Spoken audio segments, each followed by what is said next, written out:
L'Assemblée générale de Shelter Afrique s'est tenue pour la deuxième fois au Rwanda. Selon le ministre des Infrastructures, cela témoigne de la volonté de la compagnie et du gouvernement d'améliorer l'habitat social. Une étude est en cours à Kigali pour estimer le coût d'un logement standard pour un Rwandais à faible revenu, puisqu'on ne peut pas construire la même maison à tout le monde. Après cela seulement, nous serons en mesure de dire qu'il faut tel ou tel modèle de logement pour un nombre bien précis de Rwandais. Malgré les précisions émanant du gouvernement, les populations restent toujours sceptiques par rapport à cette nouvelle donne.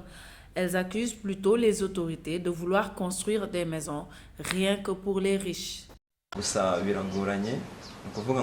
C'est vraiment difficile pour moi de construire une maison à Kigali avec mes faibles revenus.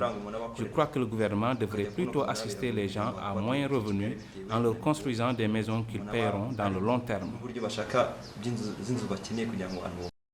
Les responsables d'Afrique Shelter, quant à eux, se disent satisfaits des progrès accomplis par le pays en matière de logements sociaux. Ils exhortent cependant les pays membres à augmenter leurs contributions pour une meilleure prise en charge de la question. Nous finançons le développement du bâtiment en Afrique et nous sommes très concernés par le fait que les Africains acquièrent le logement social à moins de coûts. Pour cela, nous avons besoin de mobiliser les ressources nécessaires à partir de nos pays membres.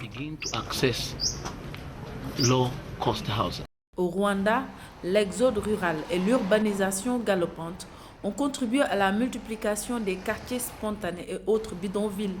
Le gouvernement compte y mettre un terme avec la construction de logements sociaux accessibles à tous.